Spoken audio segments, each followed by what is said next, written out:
Man, oh man.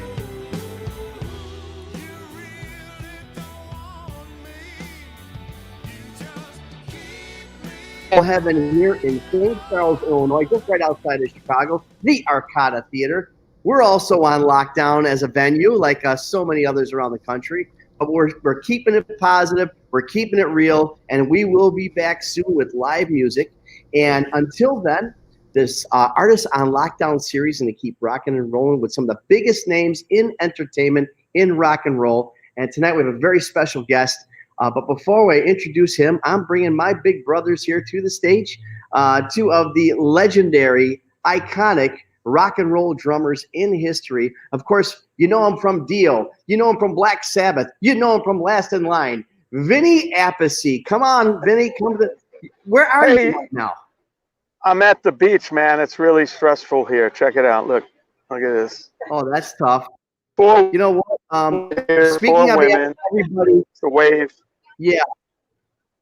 Well, speaking on behalf of everybody that's watching, we'd rather you reposition the camera for the rest of the interview. Oh, to the girls? Well, you know, this is they want the camera on the girls, not me. And also, let's bring our big brother. Look at that. You know what? I'd love to bring a Carm, but I don't know. Vinny's winning this. I could bring on Erin. She's better looking than to look at than Carmine. You know, but he's an icon. He's an icon. Let's bring him to our production here. Our older brother, bigger brother. There he is. Good old friend, Carmine. Hold on, Rick Derringer is calling me. That's cool. You guys got to remember, some of the musicians are not tech savvy. Yes. So they have a problem when there's getting on. Google Chrome? As you could hear. Nothing but the best for you folks out there. Hey, Ron, but you did get the name right. To Ben. You got the name right. Call Ben. Rick. There, okay, there you go. Why don't you mute yourself there, Carmine? Sorry, dude. That's Rick trying to get on the show here. But he's another rock and roll icon. But when it comes to technical stuff, I mean, he's a producer. Yeah, I know. But when you produce the stuff that Rick produces, it's his own. It's his own. You know, stuff. And he has a studio. He works a digital studio. As Vinny just set me up with this studio, so he has my. Here's my computer. Look at that, right? Look at that. That's a big one. Little gold records there. A damn good computer he's got there. And then I got the drum set here. Look at this. Little by little, the Florida move. You're starting to get into it, huh? Yeah. Vinny give me lessons here. He knows how to work all those buttons, too. Yeah, some of them. Wow. Thank God for those numbers, huh? Yesterday I've been experimenting. I put drum track down, and then I got stuck, and I called Vinny, and he's got it so he built this computer. Vinny builds computers, and he can come in on my computer, remote in. And we fixed it, and then I tried it again. Then the damn thing stopped recording. I go, why is it stop? He said, well, you got to redo the whole thing. So now tonight I'm going to redo the whole thing. So you can somebody remotely, Vin? Yeah. There's a thing called Team Viewer. There's a lot of the applications out there, and they're actually free. And you install it on both computers, put in the code, and I can connect to Carmine, and I can control his computer. The only problem is I can't hear it. He can't hear it. So I could just do it visually. So that's good. So yesterday we did something unique. We put my speakers on. And we lined up the click via the speakers because we had him on the phone as well. Yeah. Yeah. So we can do that. So that's not too bad. You know. Well, but I'm learning. You know. We got a minute here before Rick joins us. I'd love to talk about Code 19. I mean, this Guitar Zeus project you got, Carm, is really something. Yeah, it's this song is really something because we are living the lyrics of this song, and this is a combination lyric, video, and performance. So I actually recorded the drums in this studio here with a black backdrop, And I got Tony Franklin on it. My band I'm producing and managing, Kodiak. They tell them to keep it down there. They're having too much fun. Oh, you can hear them? Yeah. Oh, Anyway. sorry. So I got the guitar player from Kodiak, the band I'm producing and managing, young guys, to play guitar because Zach Wild actually played some rhythm and leads, but couldn't reach Zach. And I wanted to get this thing out, so I just put him out playing Zach's parts, and I give the credit at the end. I just want people to know that wasn't Zach playing the guitar in the video. So that was Zach yelling at me. Give me some of the backgrounds, some of the tracks. I mean, how'd this project come to be? I just it started in the '90s when I was playing with Jeff Watson and Joe Lantern and all that stuff. It was like Jeff Watson just got a solo deal, and I was waiting to get another solo deal after 10 years of my first album. And he got a solo deal like that. I said, wow, what do I need to be, a guitar player to get a solo deal? I said, maybe I'll do a guitar album. I'll call it Guitar Gods, and, goofing off. And I said, no, I'll call it Guitar Zeus, because we were screwing around with the name Zeus. So I went to bed that night. I said, that's a good idea. Guitar Zeus. I could do an album with all my favorite guitar player friends of mine. And then it took me a couple of years to actually find a manager to get me a record deal. And I did. This guy, Warren Wyatt, did a record deal out of Japan. That was a pretty lucrative deal. Wow. And I was able to pay everybody and record it analog and all the good studios. And it came out and it did great. It sold like 100,000 albums around the world, except America. Well, you got to record that. Yeah, I did a second one, and then I did Guitar Zeus Japan, which is Japanese guys, Guitar Zeus Korea. So it was a whole series, and I never released it here until last year. Wow. Didn't you do a Guitar Zeus Wuhan, China? Wuhan. I could do Wuhan, but I won't call it Guitar Zeus. I'll call it Code 19. That's what it is. Code 19. But the lyrics of this song were written in 1997, and by Kelly Keeling, who's the singer and great writer. And I said to him a couple of weeks ago, I said, why Code 19? Why not Code 14 or 10? He goes, I don't know. It sang well, popped in my head, and it had like an evil sound to it. I said, yeah, it did. Now it does. And now it does. And now all the lyrics are like, it's not a dream, it's Code 19. The chorus talks about genocide, suicide, homicide, and as things were happening, I'm going, there's genocide. Okay, what about suicide? And then we heard about doctors committing suicide and people committing suicide. Then I said, well, what about homicide? Then the protest started. So it wasn't until recently we said, maybe it's time just to release it, just to get it out there, Yeah. Because we're living it, we're living it. It's not a dream, it's Code 19, it's like, whoa. Right. When they said that, and it's called COVID-19, I almost fell off the chair, when they first came out. Rick Derringer is going to be joining us momentarily, folks. I see some people looking for Rick. I've got Carmine. Oh, wait a second. Oh, here's Code 19, a little bit of there it is. Yeah. So we wrote that at the beginning. I like the sound, the typing sound. Yeah, I like it too. It seems more relevant to us.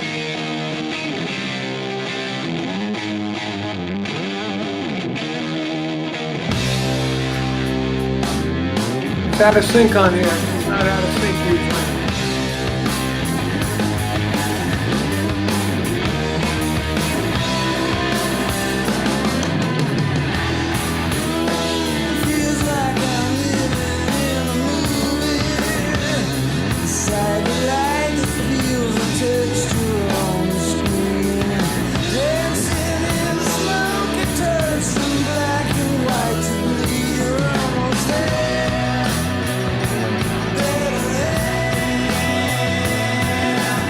How do you like that, Ben? I'm totally out of sync. Yeah, nice. I got to close your eyes and listen.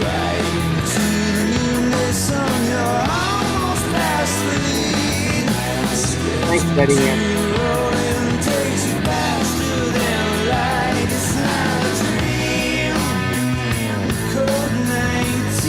Even Marie saw it. She loves it.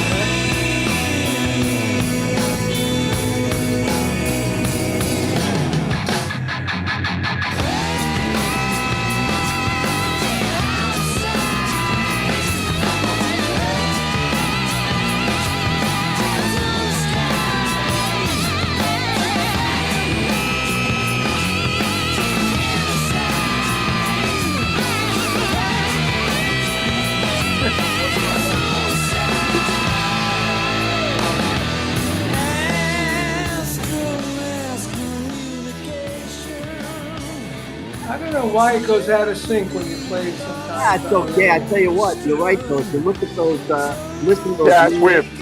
The video, it is really, really like a timely thing, man. I Hey, know. Ron. Hey, Yeah, Ron. I would like to announce here on your show that I have a new video coming out too. Uh-oh. I can't wait. Called Code 20. You always got to one up the big brother, don't you? Hey, You're tries. gonna one up. Well, I'm going to one up you right now because I'm going to bring to the screen our special guest this week. This is one of the, you talk about rock and roll icons, you talk about legendary guitar players. Let's bring it to our screen. He's here, guys. Rick Derringer. Hey, Yeah. What's up, buddy? where is he? I hear Hey him. guys, he just dropped out just a second. Oh, Oh, man. After that big build-up. oh, I'll get him man. back. I'll get him back. Hi, Marlene. Hope you're feeling well. We're having technical difficulty here. Well, we're not. Well, got my Rick is. shirt. Rick is. Well, here's some nice beach scenes. We got beat scenes. Thanks, John, Look for at the that. applause and the support. We appreciate that. All right, very we got Rick back. All right, come on, Okay. let's, Okay. ladies and gentlemen. Once again, we have a legendary, true rock and roll icon, one of the greatest guitarists, writers, producers in history. Please, God, say it so. We've got Rick Derringer on with us. There he is! Hey! Woo! Hi, Rick. Hey, Rick. And we got no audio. Oh, there you go. Hang on, we need audio. So, Rick, we got to get, let's see, Ben, what do we do with the audio here? Or does Rick have to unmute himself? Or do I have to kill myself? One of the four.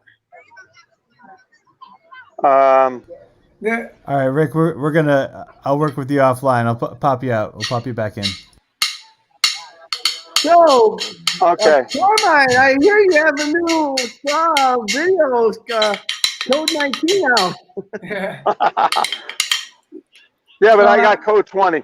Vinny got Code 20. But we're also, right now, today, we're dumping our Cactus album from analog, from digital to analog. The mix is back to digital, to waveform, so we can hand it in. And that record is done now. Took a while. It's just amazing how both you guys have been around for so long. I mean, in the limelight, in rock and roll. And I just love how you're consistently reinventing yourself, getting involved in new projects, a lot of collaborations. You're still putting out music. I mean, it's just amazing. Thank goodness, right? You can't stop. When you stop, then it's hard to get back into That's it. that's like smoking cigarettes for 50 years. You stop and then you get cancer. Yeah. Well, it's Yeah. kind of like that, I guess. I don't know exactly how, but I'm sure it. Yeah, I mean, a lot of friends I know got lung cancer after stopping smoking. That was stopped for 10 years. You're And right. then they get cancer, Right. in the lungs. Yeah, crazy. So when you guys do your drum war Yeah. project, It's hard to stop playing, is that something that you guys do just as it's asked for, or do you guys actually put together tours, little mini tours? Let's do drum wars in March or whatever. How does that work? Well, we do when Vinny's available and I'm available. We try and keep that time available, Mm-hmm. and then we usually do like the last one we did like the 4 shows in a 7-day period in February. It ended in New York, and we were going to do more, but then Code 19. Everybody was going to do more. Code 19. I know. Well, I so- can't wait to have you guys back and doing that. It's absolutely one of my favorite shows. I just love it how you guys banter back and forth. The amount of talent is ridiculous. And I think it'd be really cool to, we talked about this before, have some of the guests that we've had on Artists on Lockdown to join us and do like a big party. Well, Yeah. That's Do a what whole we, bunch of people. yeah, that's what we did. Like the lockdown thing, the video we did for Monsters and Heroes, me and Vinny did for Ronnie. I think we showed a little bit of it. As we talk about, it looks like the Hollywood Squares like this. We're in the Hollywood Squares right now. Yeah, I know. But I mean, it's. I'm glad that you're you're like ready to keep going and everything, because I heard that like Live Nation lost a lot of money. Oh, billions. This quarter. And there's places in New York that are going out of business, like the Iridium is struggling. The Iridium is like and that's been around forever. Yeah, no, that's legendary. No, it's really tough because we definitely. I mean, we have buildings. We still have insurances and utilities, and we still have some staff, and nobody's buying tickets now, and who knows? Nah, it's crazy, man. And now we're also refunding a lot of people, so it's no money in, money out every day. But we're pretty solid, organization before this all happened, so we're gonna be fine. That's how we're doing all the renovations here at the theater and at the other theaters. And so, but you're right. A lot of the small clubs, there's no way they're to come back. There's just no way. Very difficult. Yeah, it's almost like you want to wake up and it's a nightmare. We'll wake up from it. It's not a dream. It's code 19. Well, that's the thing. That's what makes this that video, that song, when it says, it feels like we're living in a movie, the opening line. How many times have we said that to each other, to different people? Yeah.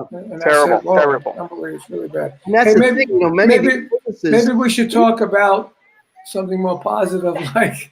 I got it.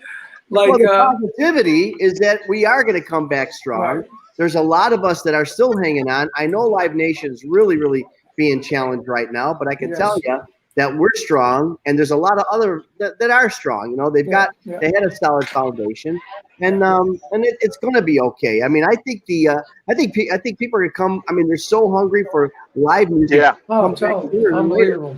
Yeah. Hey, you know what? Maybe we should talk about, while he's getting Rick on, like our connection with Rick. Okay. Yeah. Before Rick gets on, like Vinny's and mine.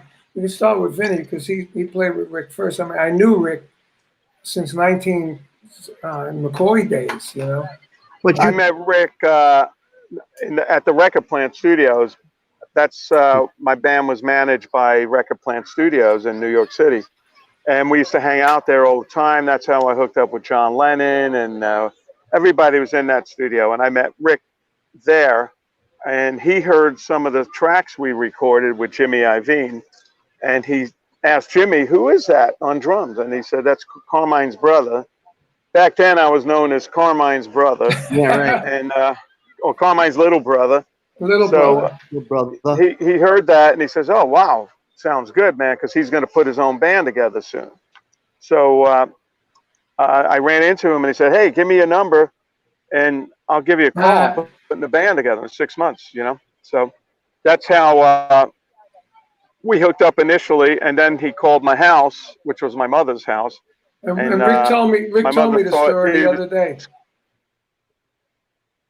Yeah, he thought my mother thought Rick was calling for Carmine because I was a youngster, And she goes, "No, I want to speak to Vinny." And finally, we hooked up, and at that point, I was playing in a band called Appice in Louisiana, 3-piece band, power trio. So I told Rick, "Why don't you come down here? We have a 3-piece band. It can make the whole band, 2 guitars and bass player." Rick sings. So he came down and he heard us. He loved the band. And he took Danny Johnson, the other guitar player. He invited him to join the band.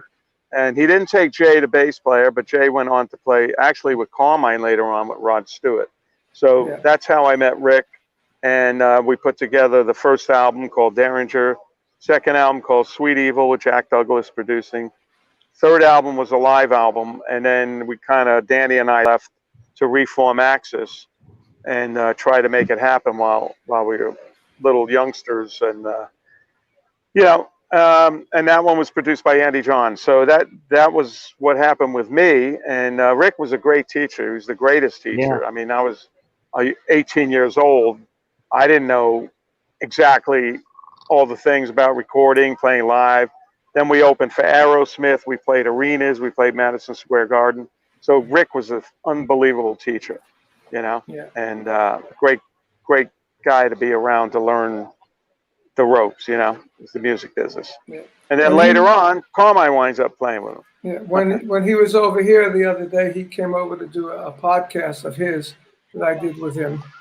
And I was talking to him about that phone call to my mother. you know. And he said, yeah, your mother couldn't believe it. I had to repeat myself, you know. It was like, Miss Appice, I want to talk to Vinny. Oh, no, you want to talk to Carmine, she said. She couldn't believe it. Yeah. You know, so finally he got on and got a hold of Vinny. But I knew Rick in those days from playing, even before those days, from playing like he used to play with Johnny Winter and, Yeah. you know, and we used to do a lot of gigs with Johnny Winter and Cactus. We did a lot of shows together.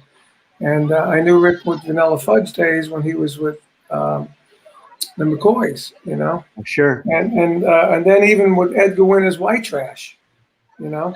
And then at one point, we were managed by the same guy. And in 1982, when I left Rod Stewart, I went to Japan to do a tour.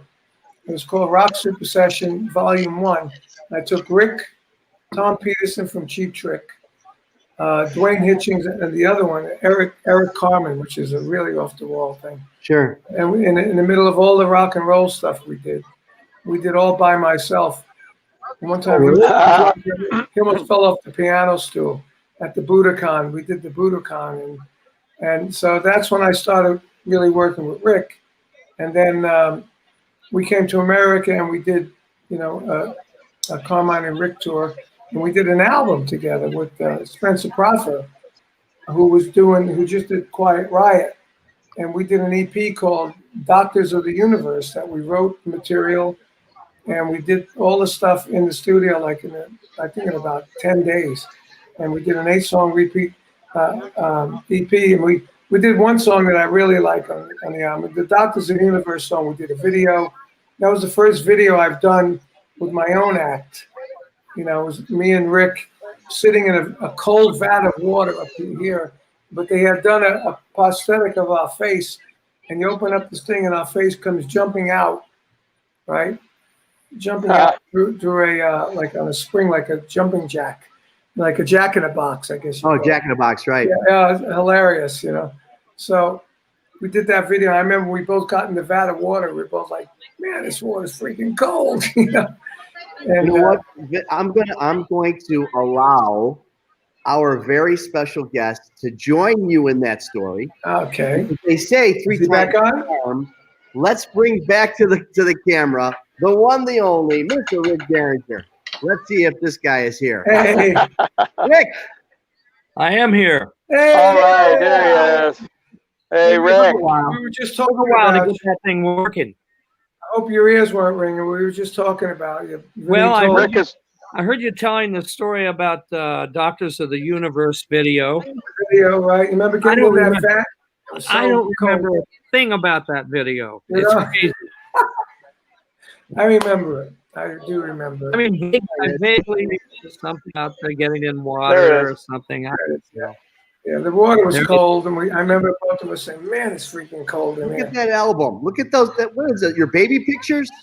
Right? That's our baby pictures. We were both doctors.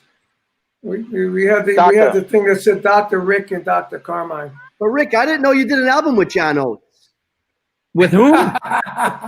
John Oates. You think that's Me. on there? Me looking like John Oates. That's funny. That Welcome, Rick.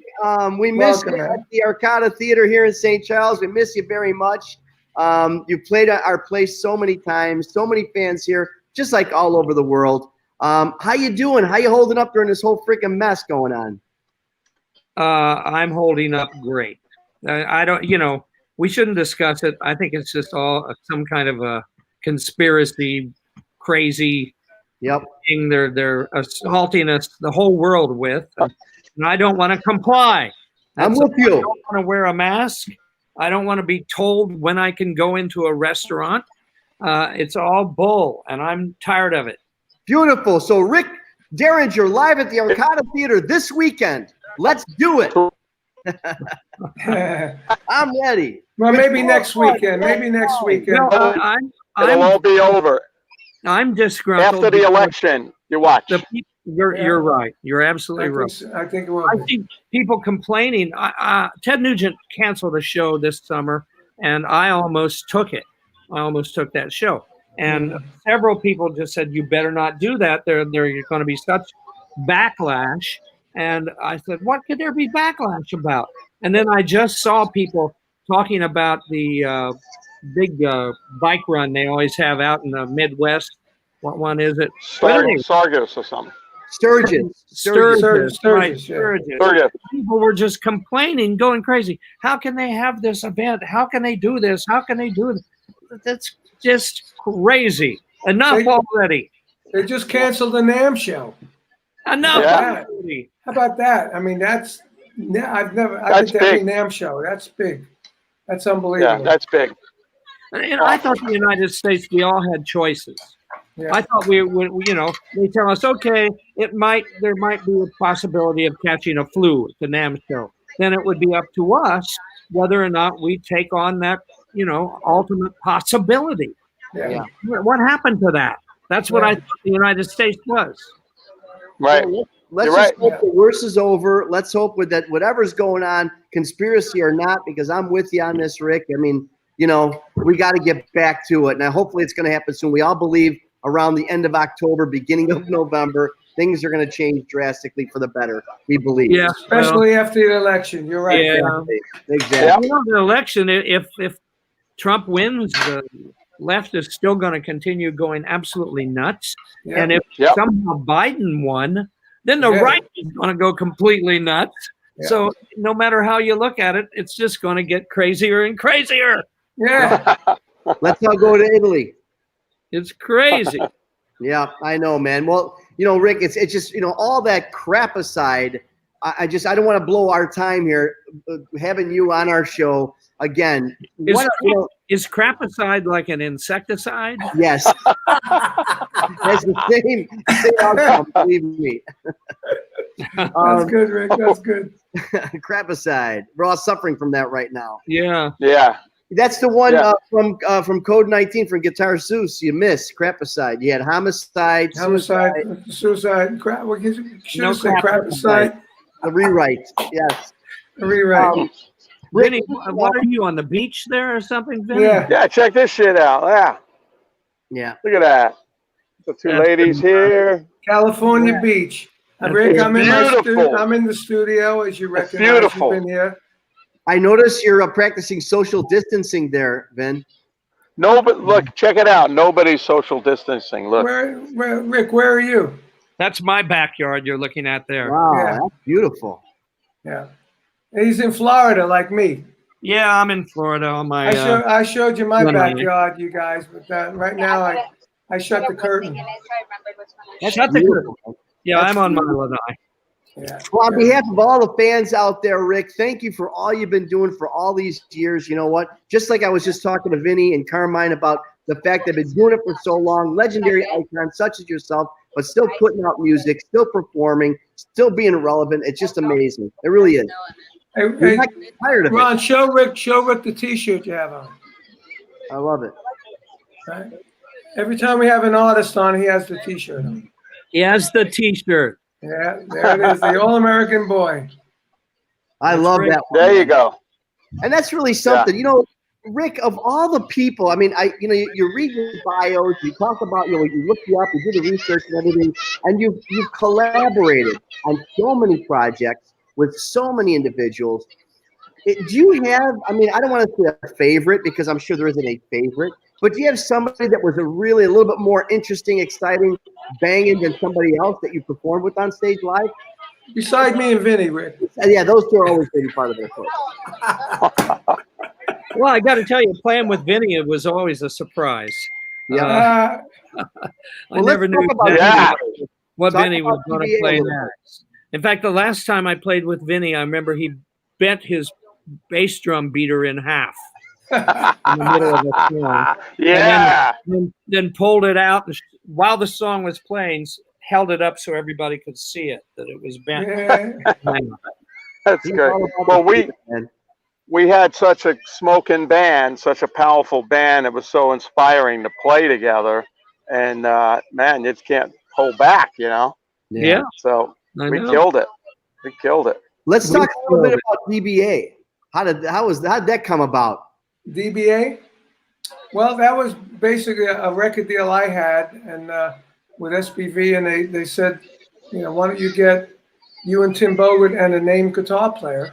Mhm. So I thought of Rick. So we got Rick, and we did a killer record, I thought. That's very nice. That was very nice of you, Carmine. It was. It was Thank nice.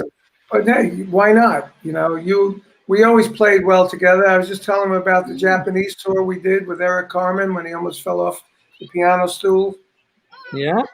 Remember that? And Look at that photo. They got Ted Nugent down the corner there. I see. I think that's Hall and Oates up in the left-hand corner. oh yeah, that was your thing. So I brought Ted in on that. Remember? That's right. That was at the Ritz, live at the Ritz. That's right. You were there. Yeah. So tell us about Is Tim there? that show. What's that? Tell us about that show. I mean, it looks like an all-star cast there, man. It was. That was part of the tour that me and Rick did of America after we did Japan, and then Rick was doing this special show at the Ritz, wasn't it, Rick? Yeah, my equipment had gotten stolen. My whole equipment truck was stolen, and we just decided to have this concert where people could help us generate some money to get new equipment. And so Carmine and Timmy showed up. Hall and Oates were there.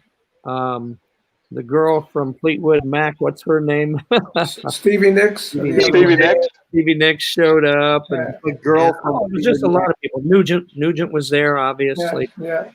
A whole ton of people. There was a ton of them. That was a fun night. And you recorded it too, and it came out as a DVD. We recorded it. Yeah. Did you do any of their Right individual now, songs?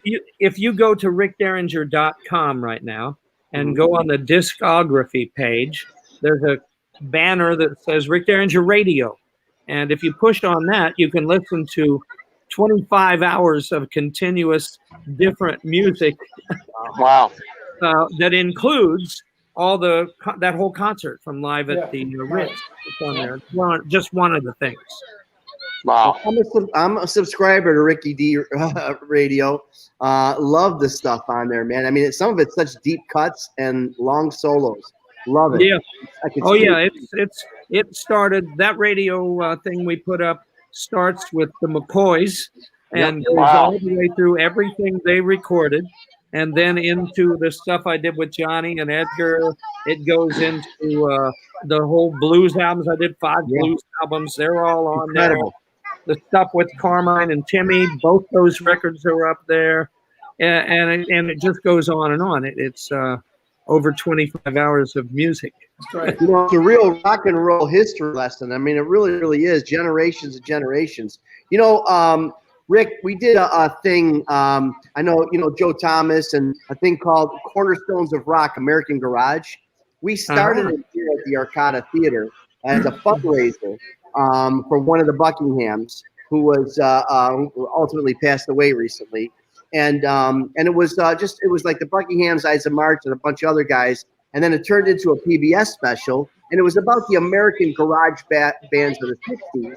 And you talk about the Ides of March, American Breed, the Buckinghams, the Crying Shames, the New Colony Six, Shadows of Night, the Standells. You know, all about the main garage rock movement that began in the Midwest. And then I saw the McCoys, and that's where when we did this show, I learned about the McCoys. I didn't realize. I mean, I got Rick Derringer on the brain. I got Rock and Roll Hoochie Coo on the brain. I got this rock and roller, this whole, you know, a classic rock superstar. And then I realized that, wait, he's the McCoy too at Hang On Sloopy. I mean, what a kind of a difference, but such a big song, one generation to the next. And it was so interesting. That's what made me led me to Rick Derringer Radio. Where did Hang On Sloopy come from? Because I heard there's a little dichotomy there of where it came from. Or did we lose Rick? No. Did we lose Rick? After that big build-up again? Every time you do the big build-up, we lose. Stop the build-up. Stop those build-ups. Well, that was some interesting stuff right there. Wow, what a drag. You must have that. You must have that terrible Florida internet. Yeah. That's a tough thing about these things, you know. I mean, it's great, but and we never really had so many problems, actually. And this is number 13. Maybe that's why. Oh, there you go. Yeah, well, that's my birthday, the 13th, so it should be all right. Yeah. Well, no, that's I can see where the bad luck came in. Actually, my birthday was Friday the 13th, too. Yes. Wow. Yeah, that's why he played with Black Sabbath. Black Sabbath. All the devil bands.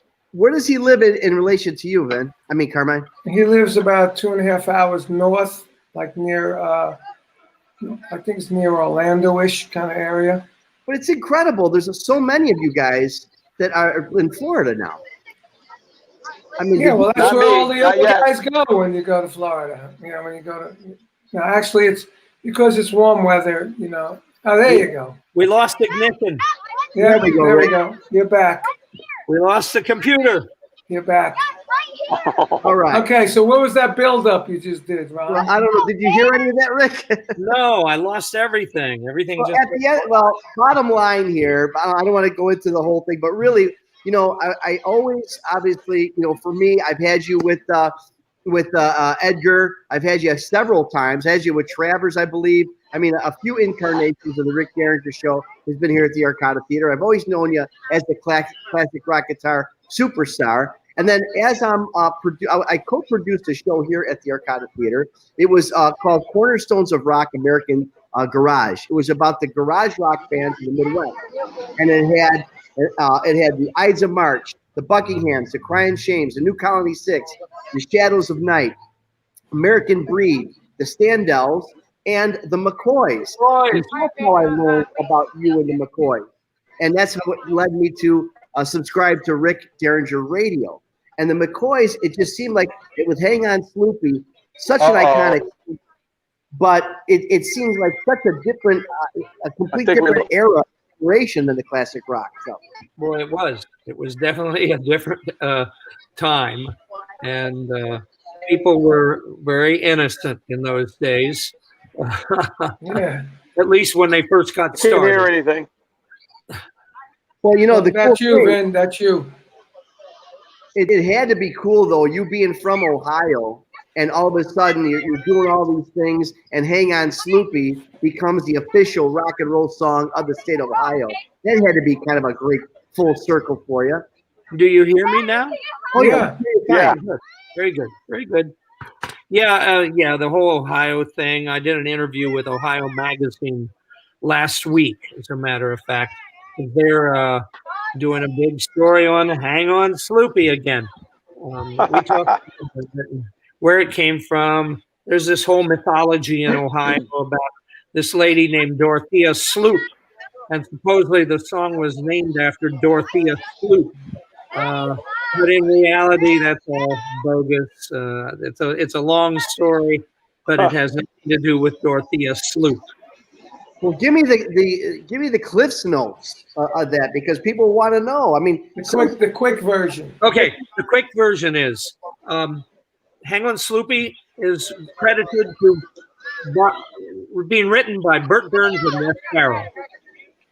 Burt Burns and Wes Farrell. And all these years, everybody said Burt Burns and Wes Farrell wrote that song. And you know, the stories that went along with that. They said he got the name Sloopy from his time in Cuba, where they called young girls that were cute, they called them Sloopy. That was Bert's story. Then all of a sudden, several years ago, I got an article. Somebody sent me an article from the St. Louis Sunday newspaper. And in the middle section, there was a story about a gentleman who had become a very, very, very successful entrepreneur, a businessman, made trillions of dollars, and he was from St. Louis. So in the story, it shows that he indeed was they said, how do you get your success? What do you attribute your success to? And he said, well, when I was a kid, I wrote a song while I was in school, and it became very, very popular around our part of town. And some people came through the area, and they offered to buy it from me. And he said, I sold it for very little money, and it became like #1 in every country of the world. And it really taught me to be very careful about any business negotiations I did. And then in the story, the writer asked, he said, what was that that song. What song was that got so big? And he said it was Hang On Sloopy. Well, this guy, this story had nothing to do with music. He wasn't bragging. He was just answering a question about why he was concerned with business. I have no reason to disbelieve his story. So I think probably Burt Burns and Wes Farrell bought the song from a kid in St. Louis, Missouri, Wow. and had no access to this lady, Dorothea Sloop, who played piano in bars around Ohio, I guess. So she would have nothing to do with the song title. And the Burt Burns story about Sloopy being a nickname for cute girls, that would have nothing to do with it either, because they didn't write it. They didn't. Hmm. The story. It's legendary. What year is this video? What year is that video? What is that video? That year was when I redid Hang On Sloopy for an album. Was that one called Spring Fever? Might have been called Spring Fever. But I get emails every week from people wanting to know, is that your wife dancing there? Who is that girl that's dancing? I mean, I got lots of emails. Then all of a sudden, one day I got an email from a guy that said, hey, that girl is my wife. So I never met her. We were on stage at that shoot, and all of a sudden, in the middle of the song, out she came walking, just like you see in the video. Yeah. Dancing around. Yeah. What year was that done in? That was about 1975, 4 or 5. Yeah. Nice. That was before us. Yes. Like Spring Fever. Yes, before us. That's right. Us. Before us. Hey, have you, The Derringers. Rick, have you been in touch with Edgar at all? How's he feeling? Yeah, I keep in touch with Edgar. He's been working on an album with his tribute to his brother.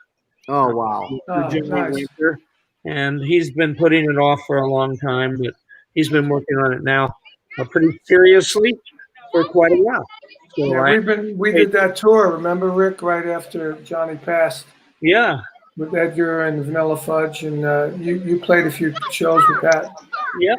Yeah, it was sad because I played with Edgar for like 3 years, and I got real close with Edgar. I love Edgar. What a nice man, beautiful man. Yep. And when I first saw him, I said, "Oh man, I'm so sorry about Johnny," and he was like, "Yeah, I know. Thank you so much. He's such a nice guy, Edgar. What a talent! And what a talent! Yeah. What a talent." Well, I remember when we did gigs with you when you played with White Trash with Edgar and Cactus. Mm-hmm. Yeah, those a are lot of those gigs. And Johnny Winter and all that stuff. we played a Columbia. White Trash played a big Columbia yearly get together that they have every year, and they had, at least. I don't know that they do it anymore. But I remember Bruce Springsteen opened for us. I have one of those gigs too. We played a gig with Cactus in Asbury Park, funny enough, and Black Sabbath, Cactus, and Bruce Springsteen's band, Steel Mill is the name of this band. Uh-huh. And one time when we were in Starwood in L.A., Todd Rundgren came up and said, "Hey, Carmine, Bruce, he just cut his hair off. He used to have the beard and the long hair. I didn't recognize him." He said, "He opened up for you in Asbury Park with Black Sabbath and Cactus." I said, "Yeah. What's the name of the band?" He said, "Bruce Springsteen." I said, "Oh, I know that name." But it wasn't Bruce Springsteen. It was actually Steel Mill. Steel Mill, yeah, funny. I do have I have a question, Rick, about, we talked a little bit, I don't want to spend too much time on Sloopy and the McCoys, but I did have a question about, 1964, 63, 64, Beatles, British invasion, they come in, they take over, everything goes crazy, and then all of a sudden a bunch of teenagers from Ohio knock them off the charts off of #1 with Sloopy. How did you find out about that? And did you really understand just how big of a deal it was at the time? Well, we found out how big of a deal it was, that's for sure. In fact, people say to me now that when you worked with Ringo's All-Star Band, you must have had an idea of what it was like to really be a Beatle. And I have to tell them, we were #1 in the whole world while Yesterday by the Beatles was number 2. So we got an idea of what it was like to be a Beatle in 1965. Right. We had our hair pulled out and clothes ripped and girls screaming like crazy all over the whole world. So I didn't have to wait till Ringo's All-Star Band to find out what it was like to be a Beatle. I was there at that time period with the number 1 in the whole world. So I love Ringo. He's a good man. But Did it ever come up when you were with the All-Star Band? what? Did it ever come up when you were playing with the All-Star Band backstage in the dressing rooms? Did you ever talk about that? Well, time? here's our Ringo story. Every night for the first 3 shows, I went out, and before I played Sloopy, he'd introduce me, and then I'd talk a little bit, and I'd tell this song was number 1, while Yesterday by the Beatles, by Ringo back here, was number 2. And about the 3rd show I did that, somebody came back and said, Rick, did you get clearance from Ringo to tell that story? I said, I didn't know I had to get a clearance from Ringo. They said, well, you probably should. So I went back to the dressing room and knocked on Ringo's door with the big star on it. Of course. And he gracefully said, please enter, my son. Right. But I sat down and I told him, Ringo, I said, you're sitting behind me there. You're like 6 feet from me. You heard me tell that story the last 3 nights about Hang On Sloopy, number 1, Yesterday, number 2. Is that okay to tell that story? And Ringo looked back at me and said, I didn't play on either one of them. Oh, that's true. That's true. So I guess great. that was my answer, and I continued telling the story. That's great. That's great. I touched on it a little bit earlier about all the collaborations you've done, and it's literally got to be countless. It's like these guys here, Carmine especially, has played on so many projects with so many people, and just like you have. And I saw some of the names. You've got history with Weird Al. I discovered Weird Al. Now tell me how you discovered Weird Al. And you used my bass drum. You did we? Yes, you used my bass drum because we were doing the DNA record, and you liked the way that bass drum sounded. I said, Carmine, can I use your bass drum for this new act? I said, who's the act? Weird Al. So we brought it down there, and that's when I met Al, and he had the accordion. I said, Was that the first album we did together? Yes. The best sounding one, because that was the one. What I did was Al had come to my manager at the time and wanted to do one song. And my manager called me into the office and said, here's this guy's music. He wants to do one song, a single. And I said, does he have more songs like this?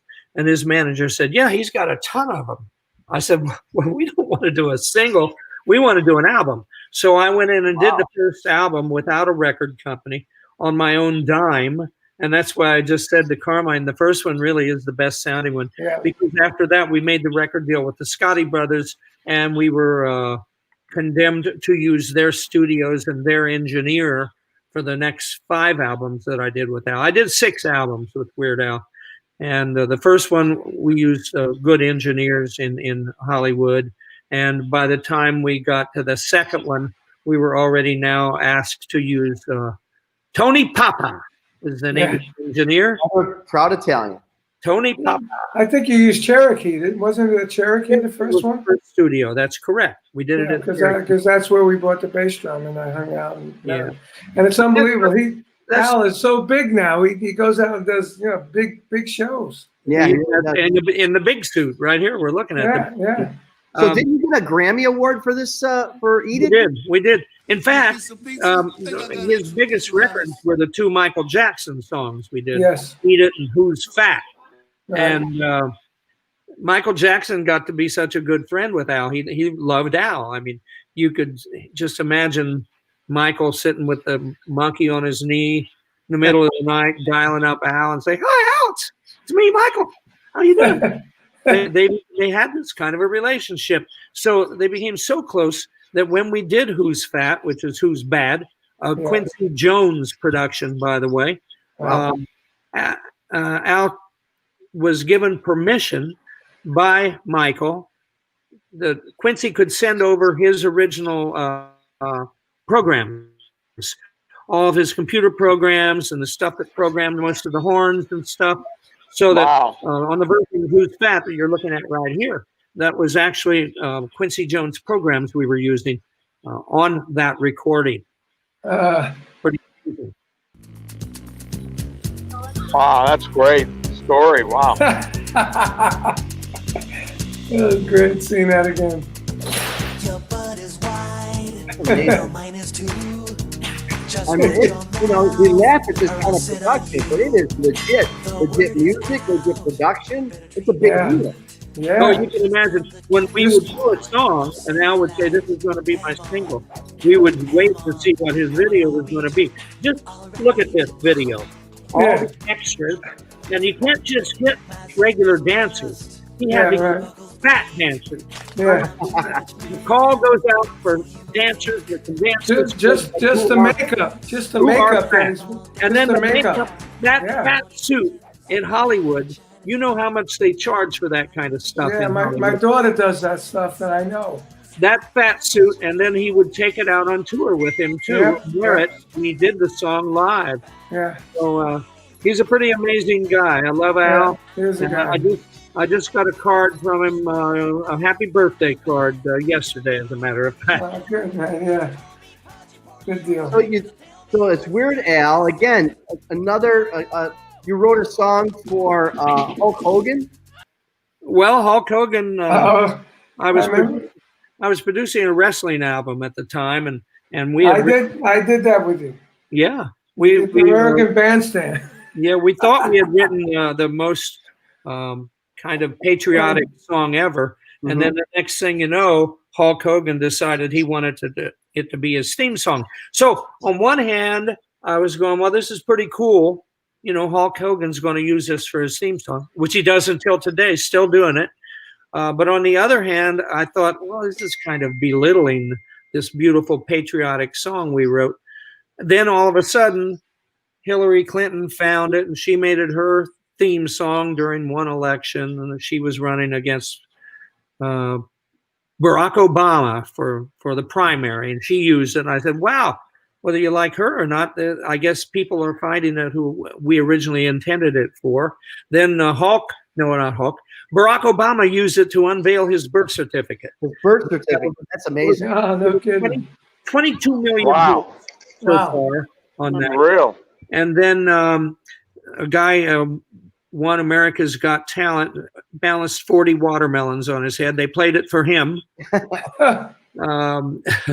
Then Donald Trump has used it in the last campaign for 4 separate videos. So it's kind of like the most popular song that's never been released as a single. And it should be, especially any audience anywhere. They know it wherever I play it. What's the name of it? Real American. Real American? Real American. I gotta look it up. I never heard it. Between the All American Boy album, Real American. I've heard that. Oh yeah, I probably heard it. Yeah. I mean, now more than ever, between the All American Boy album, the Real American. I mean, this stuff we need it now, Rick. Now more than ever. Well, I got a new one. Carmine just sang on it the other day for me. Good. It's called The United States. Really? Yeah. Hopefully it'll be another song that brings people together. It doesn't speak about COVID. It doesn't speak about Democrats or Republicans. No. It doesn't speak pro-religion or not pro-religion. It's just a middle of the road. Pro-America. Together. God, now where's it going to go? Is it going on another album project? Well, we're talking with a record company right now as making that like a bonus song on the album. But I don't know, because I've been given offers by people who said they want to get it to Sean Hannity. They said that he'll play it in a second. He will. Then the other guy that everybody likes at night, what is his name on Fox 2? I know the dog-head guy. Yeah. His show too. They said they want to get it on his show.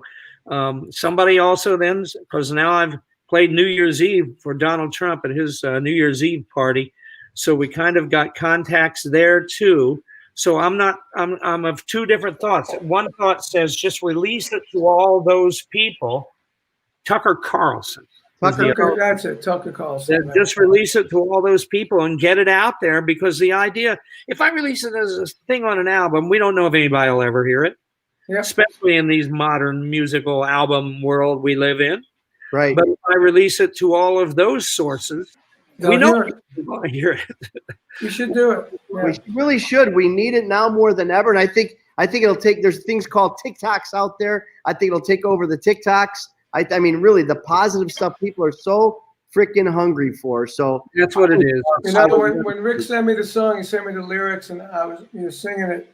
It inspired me to put a drum track of like a marching drum on, because it was so like pro-America. I just seen people like, marching and singing this song. Like, it's an awesome song, really good. And I woke up for the next 3 or 4 days with the lyrics and the whole song in my head. Yeah, everybody I've been sending it to sing along, I've got several different people now that have done that. And they all say the same thing. They can't get it out of their head. Yeah, well, So is there a chance you might do another, not another version, but another release of Rock and Roll Hoochie Coo? No, there's not a chance. I've many recorded Rock incarnations and Roll Hoochie Coo. I recorded it first with Johnny Winter. I wrote it for him. Then we did it on Johnny Winter and live. So that's 2 recordings all of a sudden. Then I was working with White Trash, and they decided to do it on their live concerts. So I did it on the White Trash Roadwork album again. Then, of course, every live album that I've ever done since then includes Rock and Roll Hoochie Coo. There's so many permutations of it out there, whether it's me playing with Johnny or me playing it with Edgar or me playing it on solo stages. It's too much. Maybe Weird Al version. You never know. Yeah, Weird Al, that'd be good. You never know. That'd be funny. I also, again, you're such a well-rounded performer. Can we touch a little bit? I'm interested about the gospel rock project, Holy Land. One of my favorite guys, my wife and I both were watching this guy, Trey Smith. Trey is how he spells Trey. Trey Smith.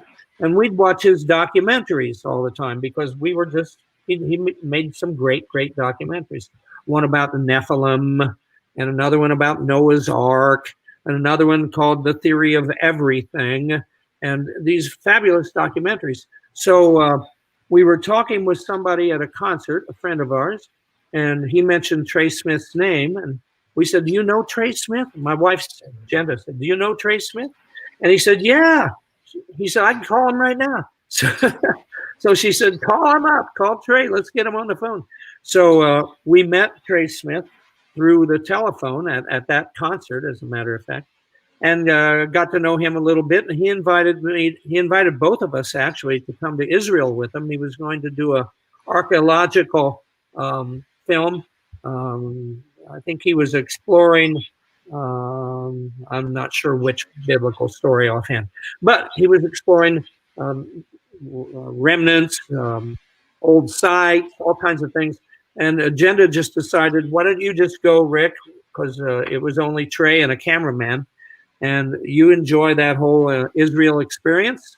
So we went to Israel with Trey and did a whole long video where we go from one end of Israel to the other. Every famous site that you can think of is in that video. And then in conjunction with it, I released an album of some of our favorite Christian songs that we've written, all original stuff, and released it in conjunction with that. So the DVDs are called Holy Land, and there's a part 1 and part 2. It's 2 whole DVDs. And then the Holy Land Gospel Rock Project goes along with it. It's music. Great project. Fabulous. It was really fun. Yeah, I saw it, and it's amazing. I mean, they went to places like where they laid Jesus to rest after they crucified him. They went in there, and amazing stuff. Wow, really? Amazing stuff. Hi, everyone. There's Jenda. Hi, Jen. Right. Aw, look at that. Hi, everyone. Still How you doing there, Jenda? We're back swimming. Good. Taking care of Rick, Jen. Yeah, we do that. Yeah, we went to Sodom and Gomorrah, as a matter of fact. Right. Really? The site of Amazing. Sodom and Gomorrah. And at that site, Uh-oh. they don't have it on the tourist maps because it's not something that Israel's really proud of. If you think of the story, Yeah. it makes perfect sense. But we went there. We had archaeologists helping us and stuff and guided us to the site. And it's pretty cool because they tell of the Sodom and Gomorrah being burned Yes. ground with these like boulders of fire and stuff like that. And at the site, you can actually dig in the sand and pull out these little, they're like little white rocks. And what they are is sulfur balls. And you Wow. chip them open, and inside is sulfur more pure than the sulfur we have that is mined here on the earth.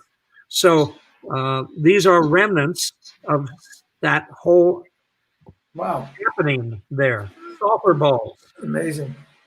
Well, Rick, we really want to. We're run out of time this week, but we got to have you back on the show because there's so many stories with your history. Just again, on behalf of all the fans out here, thank you so much for all you've done and all you're about to do because you're going to keep on rocking and rolling. I know you will here at the Arcada and so many theaters like ours. So God bless you, and we love you. Love you guys. Love you, Rick. you, Okay, Arcana. Rick. Love you, See- Rick. I'll Take care. See you in Love Florida, you, Rick. Vinny. Love you, Carmine. You too, bro. See you All right, soon. Bye, Rick. Thank you for joining us again on Artists on Lockdown, Hangin' and Bangin'. We'll be back again next week with some more great guests. Make sure you like, share, do all these great things. I want to thank Ben Wheeler, Steve Love for putting this all together. Our special guest, Mr. Rick Derringer, my brothers, Vinny, Appice, Carmine, Appice. Oh, you got it right. And we'll see you guys next week. Stay safe and be healthy. We love you guys. Good night, everybody. Okay, man. Ciao. Good night. God bless you. Bye-bye. God bless. Bye, guys.